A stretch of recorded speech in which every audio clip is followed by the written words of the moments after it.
Muli magandang gabi po sa inyong lahat. Ang ating pagdiriwang ngayon ay tila may karugtong pa ng pagpapakita ng Panginoon na ating ipinagdiwang nung nakakaraang linggo. At sa ating pagdiriwang ng pagbibinyag sa ating Panginoong Hesukristo, ay tila ba nga nangingibabaw yung pagpapakilala ng Panginoon. Isang introduction o masasabi nating pasimula. O kaya naman kung iugnay natin sa binyag ay tila ito isang initiation, to initiate, pasimulan ang isang bagay na gagampanan o kaya ay gaganapin.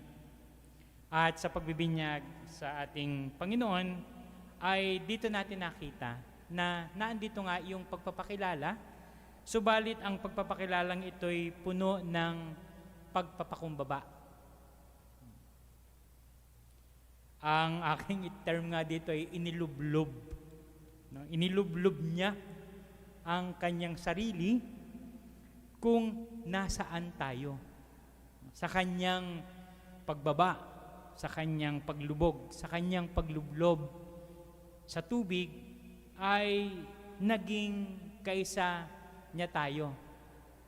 Sa ating pambungan na panalangin ay nabanggit doon na siya ay naging kawangis natin. Subalit, hindi lang siya ay naging kawangis natin. Tayo rin ay naging kawangis niya pagdating sa ating pagtanggap ng binyag mula sa Diyos. Subalit ay maya-maya ko pa tatalakayin. Muli, balik natin yung humble introduction ng ating Panginoon, yung kanyang pakikilublob, yung kanyang pakikiisa sa atin. O hindi ba at tayo, natural ito sa atin. Halimbawa, meron tayong isang panauhin. O kaya naman, lalo na kung ang panauhin ito ay galing sa ibang lugar, galing sa ibang bansa. Naku, pag nagtagalog ng kapiraso ay tayo ay parang galak na galak. Galak na galak, Megandang umega sa inyo. Wow! Marunong na siya.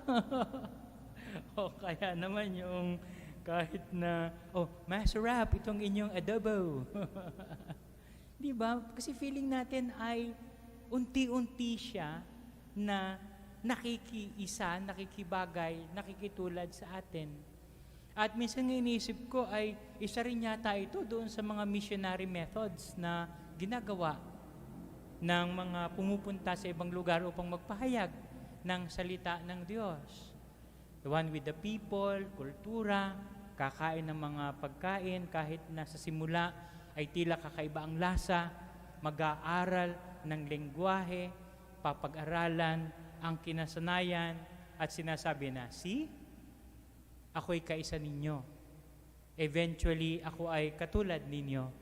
Na I was very touched, minsan ako ay sumakay ng taxi sa Hong Kong. At may isang taxi driver na very apologetic. Pero gusto niyang sabihin yung kanyang nasa sa loob. Dahil doon sa nangyari, natatandaan niyo yung Manila tragedy, no? Yung merong mga hostages na namatay. At nahalata nung taxi driver na hindi naman ako taga doon, although nag-Cantonese ako, siguro merong parang hindi tama yung aking pronunciation, pero naintindihan naman niya. Tapos tinanong niya kung taga saan ako. Tawag ako'y taga Pilipinas, I'm Filipino. Tapos ay, nagkinuwento niya yung trahedya na yon. Pero napansin niya na kahit nagka-Cantonese siya, naintindihan ko. Sabi niya sa akin, taga rito ka na rin.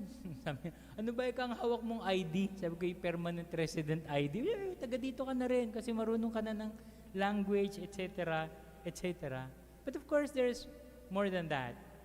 No? Hindi lamang language, hindi lamang kultura, kundi yung damdamin, kundi yung puso.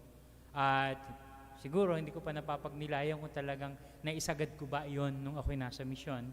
But then, what I'm telling is that, ang ating Panginoon, sabi nga ni Pope Francis, English na lamang ito, hindi ko na na-translate sa Tagalog. Sabi ng ating Santo Papa, in asking to be baptized, Jesus exemplifies the Christian calling to follow along the path of humility and meekness rather than strutting about and being a show-off. Kaya nga marami nagtatanong kung ano ba talaga, Father, yung baptism ni Jesus Christ? Well, it is baptism na ibinibigay ni John the Baptist, na ipinaliwanag naman niya na ang pagbibinyag niya ay pagbibinyag sa pamagitan ng tubig. Repentance of one's sin. At bagamat ang Panginoon ay walang kasalanan, in humility, kaya nga nakilublob ang Panginoon, nakilubog sa tubig. And later on, siguro sa parang teolohiya ay sinasabi rin doon na at yung paglubog ng ating Panginoon ay nagpabanal sa tubig. Mas higit na siya ay pinabanal ng tubig na ito. But yun na nga, in all humility. O sige, isinilang na ako sa sabsaban nung Pasko. Naglakbay na ako sa Ehipto dahil nanganganib ang aking buhay. O ngayon naman ay nakiisa ako sa ginaganap na pagbibinyag, paghahanda ni Juan Bautista sa darating. Kaya nga sabi niya, ang binyag ng Kristong ito ay mas nakahihigit. Ang binyag niya ay binyag ng Espiritu. Espiritong nagpapabanal. O, hindi lang nagpapalinis. Nagpapabanal, making us worthy, making us holy, making us one with Jesus. At fire, nagpapadalisay. Kung anuman ang mga impurities natin, long in the past, yung apoy, yan ang nagpapadalisay sa mga bagay. O kahit nga minsan sa pagkakatay ng hayop, yan ang ginagamit na panglinis instead na tubig. No, sinusunog ang balat, sinusunog ang balahibo, nang sa gayon ay malinis at may ihanda ang isang hayop upang mapagsaluhan, upang makain. So ito ang sinasabi, that in His humility, siya ay nakiisa natin, at sa pakikiisa natin, tayo ay Kanyang dinala sa Kanyang sarili. At ano yung sariling yon? Ayan, yung second part ng introduction. Yung una, humble introduction, but second is the grand introduction. Not coming from Jesus, but coming from God, galing sa Diyos, galing sa Amang nasa langit. Ang sabi rito ay, ayan, ikaw ang minamahal kong anak, lubos kitang kinalulugdan. Kung ano yung kinababa ng pagdating, no, ng manunubos, pagdating ng isang hukom dito sa unang pagbasa, na kahit na nga ay kabaling tambo o kahit na mahinang tambo o kaya ay banayad na apoy ay hindi niya papatayin, hindi niya hihipan. Ganun kabanayad ang pagdating ng Panginoon. And also, ayan, galing sa Amang nasa langit, ito ang kinalulugdan kong anak. Sa pagsunod niya, sa pagganap niya ng ipinagagawa sa kanya ng Amang nasa langit. At sabi ko nga, ay tayo ay nakiisa sa binyag na ito. Kaya tayo rin sa ating pagganap, pagtanggap ng binyag, at pagsunod, pagiging kaisa ni Kristo.